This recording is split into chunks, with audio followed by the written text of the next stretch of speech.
couldn't be here, but she's very happy that our guest is going to be here tonight because, as you know, our guests make our show. I always say that, and this is true.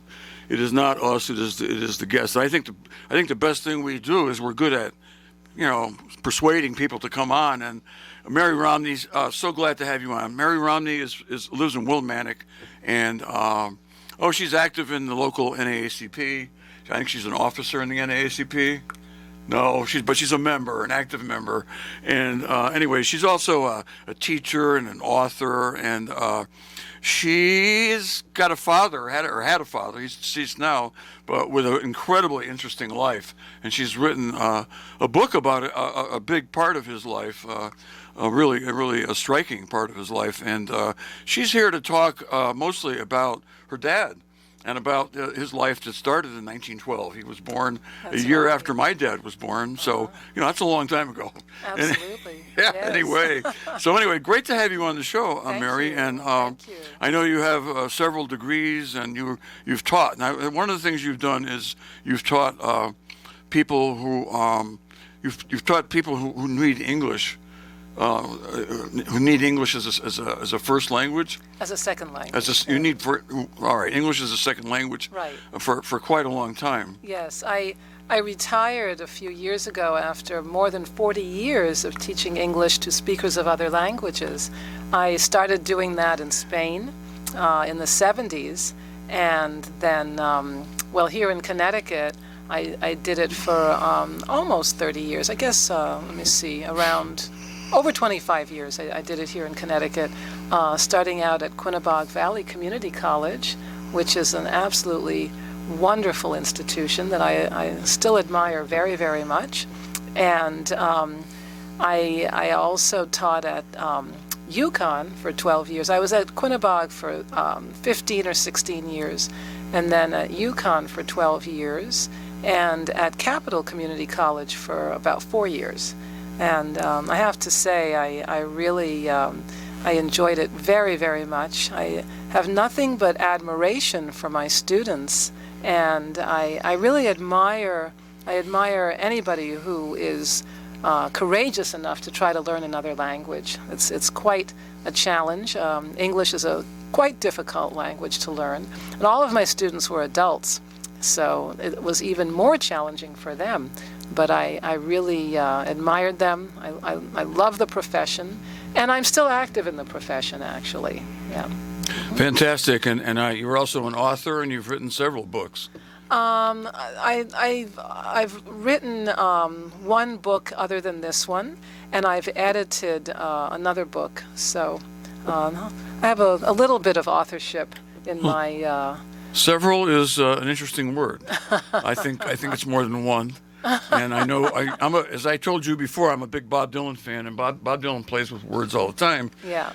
John Wesley Harding traveled through the West with a gun in every hand, not just both hands. Right. So anyway, you've written more than one book. Yes. Anyway, and this is a book that you wrote because of your father had a really interesting life. Yes, he did. And it's amazing. I mean, it's spellbinding, and you wrote a book about his life, and especially about a certain thing that happened to him when he was younger.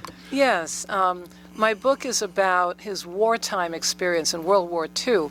He was one of the few black people who survived the Nazi concentration camp system, and that's what I wrote about. I recorded some oral history with my father talking about that experience, and that is the centerpiece of the book that I wrote.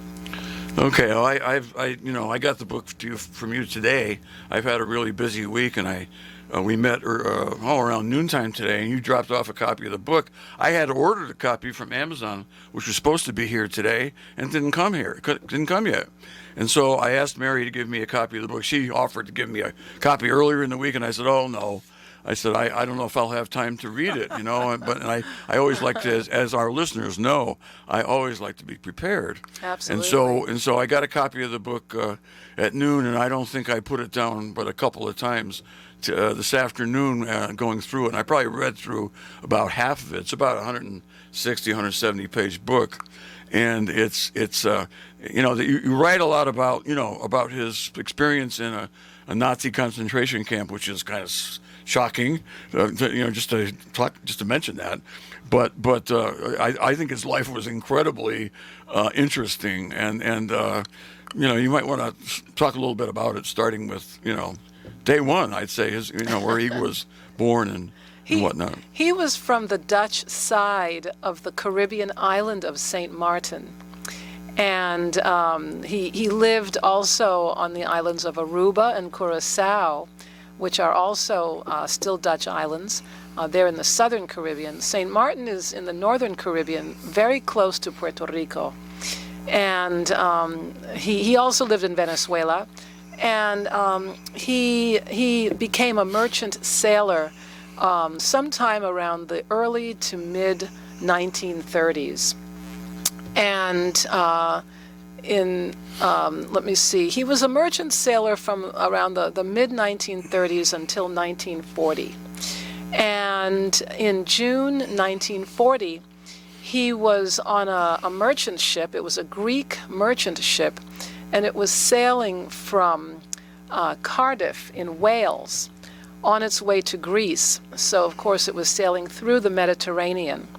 And when it reached the point between Tunisia in North Africa and Sicily in Italy, that ship, my father's merchant ship, struck a floating mine. And of course, a mine is a type of a bomb. And when it struck the mine, it sank. But the crew of my father's ship was rescued by a ship from the Italian Navy. And at that point, my father became a political prisoner in Italy. So for the next 4 years, he was transferred through a series of internment camps in Italy until 1944, when he was deported from the part of Italy that it's called Modena. The province is called Modena, and it's kind of in the northern area of Italy. The region is called Emilia-Romagna, and the province is called Modena. So he was transferred. He was deported from there to the Mauthausen concentration camp in Austria. And he spent the final year of the war there at that camp. I'm going to stop you there because I want to get into some of the details of his journey to Mauthausen. Mm-hmm. Okay. Okay. We talked about a book. The book is called An Afro-Caribbean in the Nazi Era, mm-hmm. and the subtitle is From Papiamentu. Papiamentu, just like it's spelled, from Papiamentu to German. Mm-hmm. And Papiamentu apparently is a language. Yes, it descended from the Latin. Yes. In part, anyway. Papiamentu is a Spanish and Portuguese-based Creole that is spoken on the islands of Aruba, Curacao, and Bonaire in the southern Caribbean. But a lot of people in the Dutch Caribbean speak Papiamentu, even if they're not from one of those islands. But I think that Papiamentu originated in Curacao. Yeah. Okay, I've got a copy of the book right here for those of you who are watching on radio, and the book is available. Where is it available? It's available on Amazon. Okay, just Amazon. Only Amazon. All right, only Amazon. Okay, well, I did the right thing then. Absolutely. My wife's always telling me not to order things from Amazon, but buy local, Dennis, she says, and she's right. But I did order the book from Amazon, so I did the right thing. You did. Only except it didn't arrive in time, but I was able to get a copy from Mary today, and so glad I did because it made my afternoon very unusually enjoyable. and I just wanted to go back a little bit to his, from what I understand, he played cricket. Yeah. Back in the islands, and he lived on several of the islands for small periods of time. Yeah. He did play cricket. It's still popular in the Caribbean, mostly in the Anglophone Caribbean. Sure. I'll say the British, the present and former British colonies of the Caribbean. Right. But it's still popular. A lot of the people in his generation played cricket. Yeah. But he spends an awful lot of time trying to earn a living in various ways. Yes, he did. At that period in history, the economies of those small islands in the Caribbean were also very small. Those economies were very small. So a lot of people had to emigrate. My father's parents emigrated. They Well, I won't say they emigrated, but they did work in the Dominican Republic for several years. They worked the sugarcane harvest. A lot of people from St. Martin did that in those days. Some of them went to Cuba to work there for the same reasons, or maybe to harvest the tobacco. But there was a lot of movement, a lot of migration around the Caribbean. People from smaller islands going to the larger islands for work. Later on, people in my father's generation went to Aruba and Curacao looking for work because of the oil refineries there. My father did that for a while. Let me see. I think. But anyway, having read that part of the book, I was on the edge of my seat. I'll tell you, it was so exciting. And here's a guy back a long, long time ago, and the book talks about how did you get from one island to another? There were no ships with engines. They were sailing. Right. So it took a long time to go from one island to another. Yeah. I just thought about this young guy trying to earn a living for himself and his family.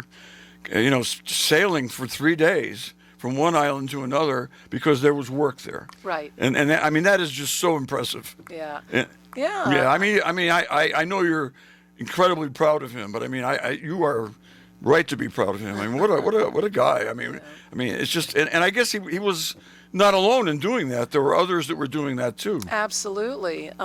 People in those days from the Dutch Caribbean, they would either go to the Netherlands looking for work, and many of them settled there. I still have a lot of family living in the Netherlands because of that legacy. And then some of them went to the United States. My mother's parents came to this country. They were from St. Martin, and they came to this country. And other people went to either the larger islands like the Dominican Republic or Cuba, or they went to Aruba and Curacao because of the refineries. Now, another destination in those days was Panama because of the building of the canal. As we know, the Panama Canal was built by Afro-Caribbean workers, mostly from Jamaica and the Anglophone Caribbean. But my father's paternal grandfather was one of the workers, one of the construction workers on the Panama Canal. So people really, and of course, people nowadays are still emigrating because they're looking for work. They're looking for a much better life for themselves and their children. This is the destination of choice for many, if not most immigrants or people who are emigrating from their countries. But Western Europe is another destination, and there are several. But people up to today still have to leave their countries looking for work. So it's nothing new. But people in my grandparents' generation and my father's generation did that all throughout my family. Yeah, I mean, it's just so impressive to see somebody like your dad, and I'm sure many others, going to great extents to find work. Right. Because, everybody has to have some sort of income, some sort of employment or somewhere in order to eat and to survive. And this is somebody who lived I would say, exciting life, but also a tough life. Yes, and absolutely. It had to be tough. And I think the fact that he had lived such a difficult life, maybe adventurous, but still difficult, probably helped prepare him for what came next. Yes, I think so. He did have an adventurous spirit. He was willing to go not only abroad, but far abroad. The merchant ships that he was working on went between the Caribbean, North America, and Europe. So he traveled really very, very extensively, great distances for work. Yeah, he talked in one of the great things about the book is, this is from an oral history that Mary did with her dad. And it wasn't easy for you to begin doing that because after he went through what he went through in the concentration camp, he for like a lot of World War II vets that I've talked to, and sometimes they won't talk about it at all ever, but or if they do it when they're very old. And this is what happened here. We'll get to that later, but I just wanted to point out that the book which I recommend to everybody, is just chock full of transcripts of the oral history that Mary did with her father, and it's not edited at all. It's verbatim, and you can tell. I mean, and one of the things he talked about was some of the many ports of call that he went to when he was in the Merchant Marine, and one of the places he went to was a place I've been to called Halifax, and that's very cold up there. Nova Scotia. What an interesting place that is. I mean, it's there was an incredible fire that took place there. I think it was before he got there. I think it was around 1910. A horrible fire, but I didn't learn about it until long after I left Halifax and the time I visited there. But it is an incredible city, and it's more populous than you might think, and it's on a hill that goes right down to the ocean, and it is just so impressive. But anyway, he talked a little bit in his remarks to you, Mary, which were extensive, and are extensively reported in the book. And that is one of the things that makes it such a great book. You have the raw data from your dad, and then you have your commentary on it, which is it's a terrific book, folks. Again, it is called An Afro-Caribbean in the Nazi Era. I'm not going to repeat the subtitle, but it's by Mary L. Romney Schaub. Schaub was Mary's husband's name. Okay, she's a hyphenated name, but I think she goes by Mary Romney as well, and I call her Mary Romney. I don't know her that well, but I'm going to do that anyway because I like that. Good. And it's easier. and anyway, the book is amazing, and I recommend it to everybody. I mean, this is something that, it's an adventure. It's an adventure, and it's real, and the oral history that's presented in the book is. I think I read all of the oral history. I read selectively, and I just couldn't miss it. And I'm trying to picture the old fella sitting there being recorded by his daughter, and it was fantastic. Anyway, he talked a lot about his ports of call, and many ports of call. He'd been all over the place, and about the conditions on the ships, which were not great. Another hardship he had to endure. Yeah. Well, in terms of the ports of call. I think two interesting experiences. One is meteorological. He was with other Afro-Caribbean people, and of course, being from a tropical environment, they had never seen snow. They had no idea what it would look like. So they were someplace in North America, I don't remember where, and it started to snow. One of them was outside, and he came running inside where all of the rest of them were. My father was inside with all of the rest of them. And the one that came in said, "Fellas, come look, it's raining ice." They didn't know what it was. So they all went out to look at this incredible precipitation that they had never seen before, and they were shocked. So something we take for granted. Something we take for granted. But something we could do without sometimes when it keeps us from getting to work, or it causes us to be in somewhat dangerous conditions driving, or it costs money. Yeah, and another experience he had that I describe in the book, or that I let him describe, that I quote from our oral history, was when he was someplace in the South. I think he said Mobile, Alabama. And, of course, in those days, which was the 30s, the 1930s, this country was even more segregated than it is today. Racial segregation was the law. In other words, there were laws that required racial segregation and other laws that permitted it. But racial segregation was a way of life in the United States. But he had come from an environment that was just the opposite. It was very, very culturally and racially and in every way very, very well integrated and very diverse. And it was also an environment where black people were in the majority.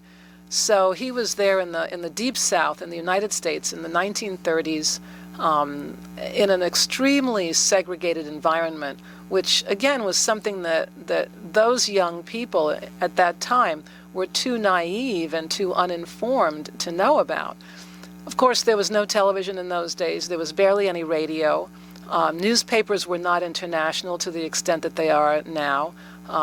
There was no way, obviously there was no internet, but there was no way for them to understand what that kind of racial segregation was like. So they got on a bus, and as we know, black people in the South at least, and maybe other places, were required to sit in the back of the bus. We know from the Rosa Parks story that she rebelled against that, and that's why she was such a civil rights icon. But my father and his workmates, all of whom were from all of whom were Afro-Caribbean. They were from very integrated islands in the Caribbean.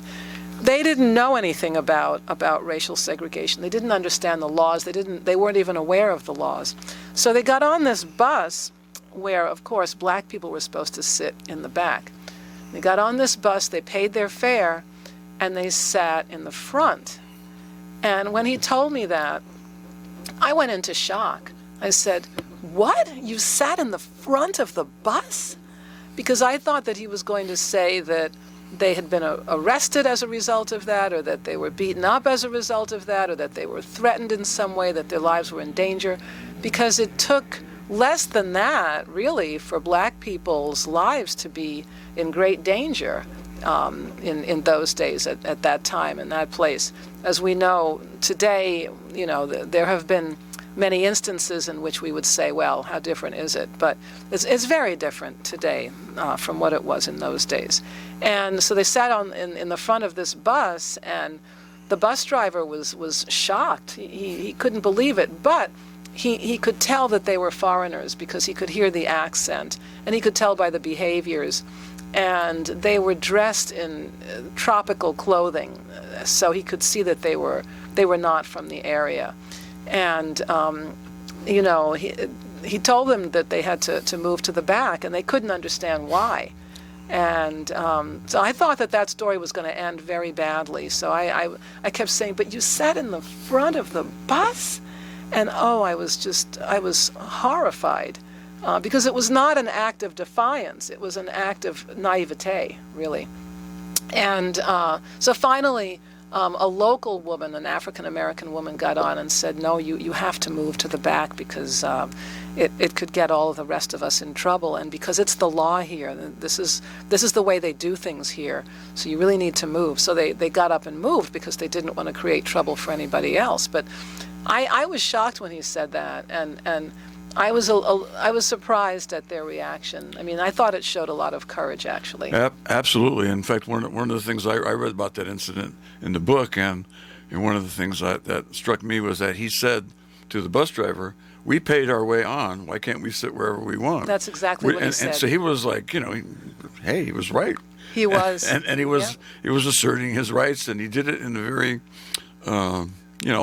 totally nonviolent way, totally non-aggressive way, and right. I was impressed by that. I thought it was really cool the way he did that, and I think this gentleman had been in so many different places by the time he was, a pretty young man. Right. Absolutely. I mean, so although he probably didn't have, he didn't have the level of formal education that his daughter eventually attained. Right. But he definitely got his education in a different way. Absolutely. Directly from getting around like he did in the world. Absolutely. Yeah. Okay, we're getting to the point where we're halfway through. It's a good point to take a break because we're going to start talking pretty soon about what happened to his first name was Lionel. Okay, Lionel Romney. What happened to Lionel Romney, Mary's father, when he got to after the sinking of the boat? We'll go to the sinking of the boat next. This is Dennis O'Brien. I'm here with Mary Romney and Matt Rupar, our producer. We'll be right back after these messages from our wonderful sponsors. Hey, Dennis O'Brien back again with Mary Romney, our local author. Local now. She's been around too. She was born in New York City. And we're talking a lot about her dad and his incredibly interesting personal history, and about the book that Mary wrote called An Afro-Caribbean in the Nazi Era. And the book can be had from Amazon. I have one on order now, and Mary's let me borrow a copy. But anyway, we were talking about his her father Lionel's life as a merchant marine guy, and he was in it for more than 10 years. Yes. And then what happened? Well, as I say, he was on a merchant ship, a Greek merchant ship, and it was sailing from Cardiff in Wales on its way to Greece. So, of course, it had to go through the Mediterranean. And when it got to the point between Tunisia and Sicily, Tunisia being in North Africa and Sicily being part of Italy, it struck a floating mine. A mine is a kind of a bomb. And when it struck the mine, it sank. But a ship from the Italian Navy rescued the crew of my father's ship, and that's the point at which he became a political prisoner in Italy. So he entered the Italian internment camp system in 1944. Now, of course, by then, Italy and Germany were allies of each other in World War II. And they were fighting against my father's country, which was the Netherlands, and the rest of Western Europe, Britain, France, Belgium, etc. Poland, yeah, sure. They were, and the rest of Eastern Europe as well. Right. That's right. And of course, they were fighting against the United States. So, yeah, he was in the Italian camp system for 4 years before he was taken captive to the concentration camp run by the Nazis, and that was in Austria. So the sinking of the ship took place around 1940, 41? It was 1940. It was June 1940. Yeah, and the war extended pretty much from 1939, I think, right, when the invasion started, right, to 1945. Yes. So he was in confinement, Yeah, held prisoner by our enemies. Yes. The enemies of democracy and the Western world, pretty much, for almost the full extent of the war. Yes, that's right. For most of the war, he was in the Italian camp system. And as you know, that system, the Germans took control of that system. And that's actually how my father learned to speak German. He already spoke Dutch, which is very similar to German. Dutch is the language of the Netherlands, and my father had Dutch nationality because he was from the Dutch side of St. Martin. So he knew Dutch because he had been going to Dutch medium schools in St. Martin as a child and as a teenager, because they used to bring all the teachers over from the Netherlands to teach in the colonies. St. Martin was one of them, of course. So he already knew Dutch. So when the Germans took over the Italian camp system, the Italian internment camp system, he was forced into interacting with a lot of German soldiers. It was not the SS, it was just the regular army. So he had to interact with a lot of German soldiers, and he understood everything they said because of his knowledge of Dutch. But through hearing them and being forced into interacting with them, he was able to learn German, and that helped him a lot. So he ended up knowing quite a few languages. Yeah, well, he knew English as a native language and Dutch as pretty much a native language. And then he was able to learn German because of his knowledge of Dutch. And then he knew Papiamentu because he had lived in Aruba and Curacao. And because of his knowledge of those languages, he learned Spanish because he had lived in Venezuela. And so when he got to Italy, he understood everything because, Spanish and Italian have the same root. They're both Latin languages, or what are called Romance languages. Exactly. So he was able to understand all the Italian he heard. And it was very easy for him to learn to speak it because he was in Italy for such a long time, as you say. And then... so those were his languages: English, Dutch, German, Papiamentu, Spanish, and Italian. Yeah. So a lot of people say, oh, he must have been really talented, but I think that it was less talent than it was the virtuous cycle that is created when you start learning languages. I mean, when I studied French for a long time, and that helped me a lot when I began to study Spanish. And then my husband and I started studying Italian when we were going to Italy to research the book. And we were able to learn it very easily, or the little bit that we studied came very easy to us because of our knowledge of French and Spanish. So, it's not that I'm talented, but I think once you start learning, once you know one foreign language, the next one becomes easier, and then you know 3 languages, so the next one becomes easier. So, well, I'm sorry, but anybody who reads your book is going to know that you're talented. It's a great book. Thank it's very you. well put together. It's very Thank you. Yeah, it's spellbinding, and it's just a great book. And I hope people will get it from Amazon. Or Thank you. You're having an event tomorrow. I don't want to Yes. forget this now. Yes. You're going to be at the Church of Christ, 335 Stores Road in Mansfield. Tomorrow, Saturday, the 29th of April at Yes. 3 p.m. Yes. It's the Stores Road Church of Christ. And as you say, it's at 335 Stores Road in Mansfield. And it's going to be at 3 o'clock. I'll be giving a presentation about my father's wartime experience. And that will include some excerpts from the oral history in which you hear him speaking about his wartime experience, his experience in the concentration camp. Don't want to miss that, folks. Mm-hmm. That's I've read most of the transcripts of that oral history, and it's unbelievable. Mm-hmm. It's believable, but it's amazing. Anyway, Thank so you. he ended up traveled in cattle cars to the prison in Austria. Yeah, the Germans took all of the prisoners from the Italian camp system, and they put them in concentration camps in the areas that they were totally in control of. The reason why the Germans were going through Italy was because they were on the retreat. The Allies were beginning to invade Italy and take control of it.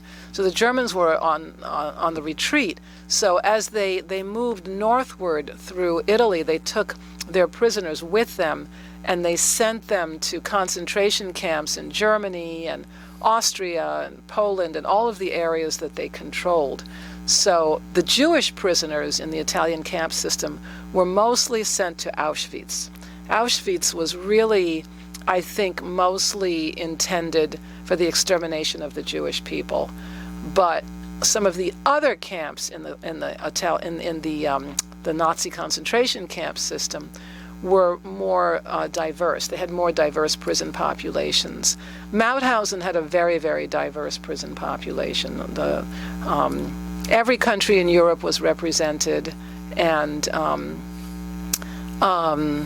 it had prisoners from all of the specifically targeted groups, the groups that the Nazis specifically targeted for extermination. So it was Jewish people, it was Jehovah's Witnesses, communists, handicapped people, LGBTQ, Roma, Sinti, criminals, who else? Let me see. Communists and political opponents, and all of those were specifically targeted groups.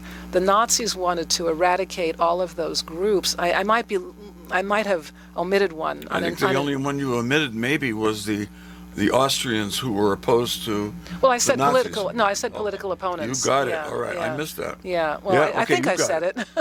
Okay, I might not have said it, but I think I did. And Roma, of course, are sometimes called gypsies. Yeah, Roma and Sinti are two ethnic groups within what used to be the group of people that used to be referred to as gypsies, but they themselves object to that. Right. So they prefer Roma and Sinti, which They're again from India originally, originally. mostly. In any event, okay, there was a large population of prisoners, diverse population of prisoners. At Mauthausen. Some prisoners were more susceptible, let's say, to extermination, because this camp was not. It was not like. Yes and no. I don't know. I mean. Okay. Yeah. I think that they did reserve the worst punishment for the Jewish prisoners. Yeah. That's true. That's but what I got. but they did exterminate. They tried to exterminate all of the prisoners to the greatest extent possible. But you know, Yeah. they did what they did in other places. Maybe not as, not to the same extent as Auschwitz or Dachau, but according to what your father said, I mean, there were a lot of people killed there, and you couldn't tell enormous from day to number. day. I mean, he was living with the constant fear, as all the prisoners were, of death on a day-to-day basis. Absolutely. He was always wondering if he would be the next one to die. Yeah. And it was extremely traumatic for him. It had to be. Yeah, it caused him a lot of trauma. But yeah, the prison population at Mauthausen was very diverse. Now, in terms of the punishment, there were lots of different kinds of concentration camps. There were death and extermination camps like Auschwitz, but there were also prison camps and labor camps and women's camps and transit camps. But there was only one camp that was specifically designated to work its prisoners to death. There was only one death through work camp, and that was Mauthausen. Now, the way they wanted to work, or the main way in which they wanted to work the prisoners to death, was in the quarry. Mauthausen, the concentration camp, sat on top of the largest granite quarry in Austria. And the Nazis built a concentration camp there because they needed a captive labor force to work the quarry. And the conditions, the conditions in the quarry themselves were very harsh, but the Nazis, the quarry was very deep. It was over 150 feet below the level of the camp, and there was a ledge that separated the camp from the floor of the quarry. So the Nazis would take prisoners and actually throw them over the ledge. And this was one of the most common ways of torturing and killing and intimidating prisoners at Mauthausen. But the stairway leading in and out of the quarry was also a place where many, many prisoners died because, again, they were starving. And their labor, the way that they were supposed to be worked to death, or the main way in which they were supposed to be worked to death, was by carrying the stones from the quarry to the top of the top of the ledge, carrying the stones out of the quarry. And each stone weighed 50 kilos, which, as we know, is 110 pounds. And again, these people were starving, so a lot of them dropped dead right there on the stairway because their bodies couldn't tolerate the stress of carrying so much weight up 186 steps on the stairway of death. And then even when they didn't die, a lot of them just collapsed from exhaustion. And that caused a lot of death because they would fall onto each other. And, you know, some of the stones would fall onto the prisoners behind them. And it was just really the most inhumane treatment that they could give the prisoners. And that's what they did.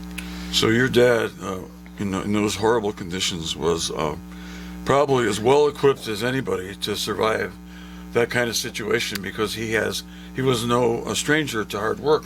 Right. He was probably in really top-notch condition as a male. He was, strong, right. And he spoke several languages. Well, one thing that saved him, I think two things saved him in Mauthausen. One, he was not assigned to work in the quarry. Another was that he, as you said, he knew all these languages. And the reason why that was a saving grace was because prisoners with language skills were often allowed to live longer than other prisoners because they could serve as interpreters. So between those two factors, he was able to survive. But if the Nazis had won the war, he wouldn't have been allowed to survive. And there were times when he thought that well, he and I remember a quote from him when I was doing the oral history. I remember him saying that he and one of the other prisoners were talking, and they said, well, you know, it was near the end of their time there, and they said, well, you know, the other prisoners said, well, we're not going to be allowed out of here. they're not going to let us out because we've seen too much.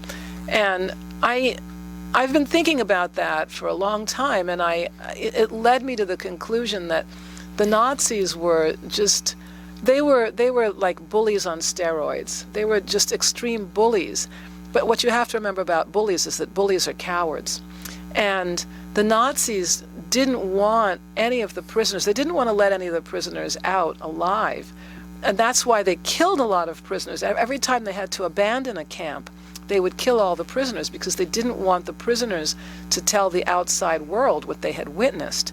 So that was why my father and the gentleman that he was speaking with thought that they would die in that place, because they knew that the Nazis did not want them to tell anybody on the outside world what they had witnessed, what they had seen. My father's co-prisoners said, well, we've seen too much. They're not going to let us out of here. And this was 1944/1945. By that time, it became pretty clear that the Germans were going to lose the war. I think the only reason it continued, there was an assassination attempt made on Hitler that almost killed him, a bomb. And there's a great movie about that. I don't know if you've seen it. And it's called The Valkyrie. And it failed. And of course, the people, the conspirators, were all horribly executed. And the word had gotten back, I think, to the prison through other, people coming in. Okay, maybe guards, maybe prisoners, new prisoners, or whatever. And your dad became aware of the fact that they were going to lose the war.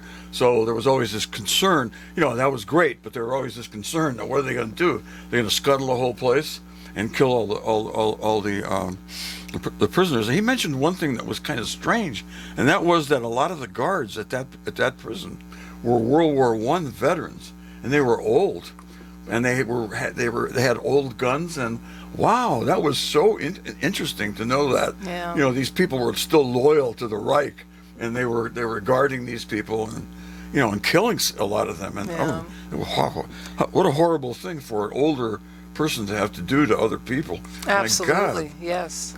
So anyway, along came I guess it was the Third Army.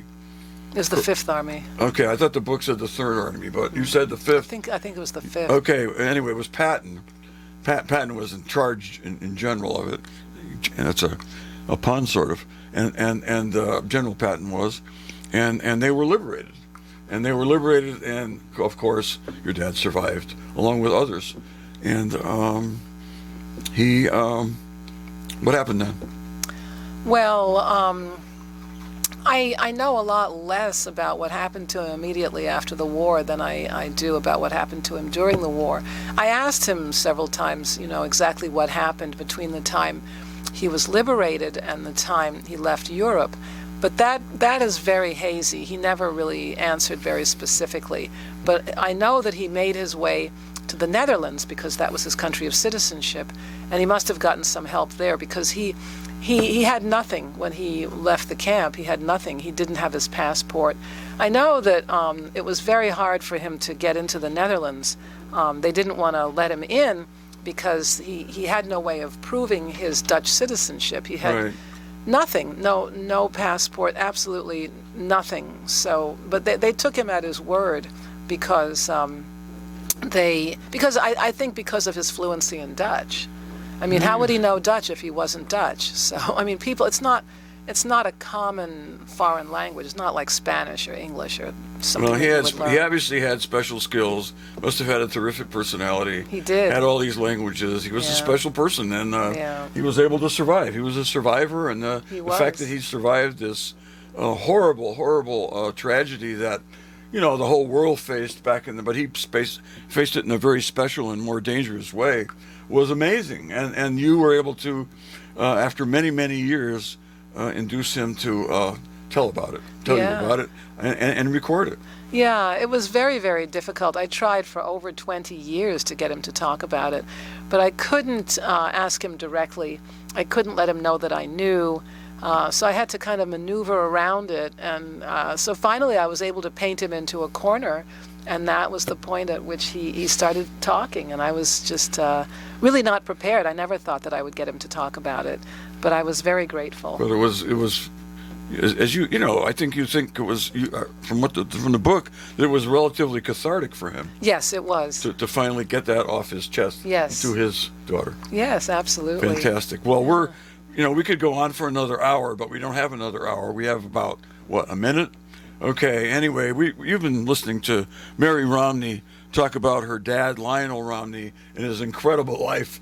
And if you want to hear more, you can show up tomorrow at the Storrs Road Church of Christ, 335 Storrs Road in Mansfield.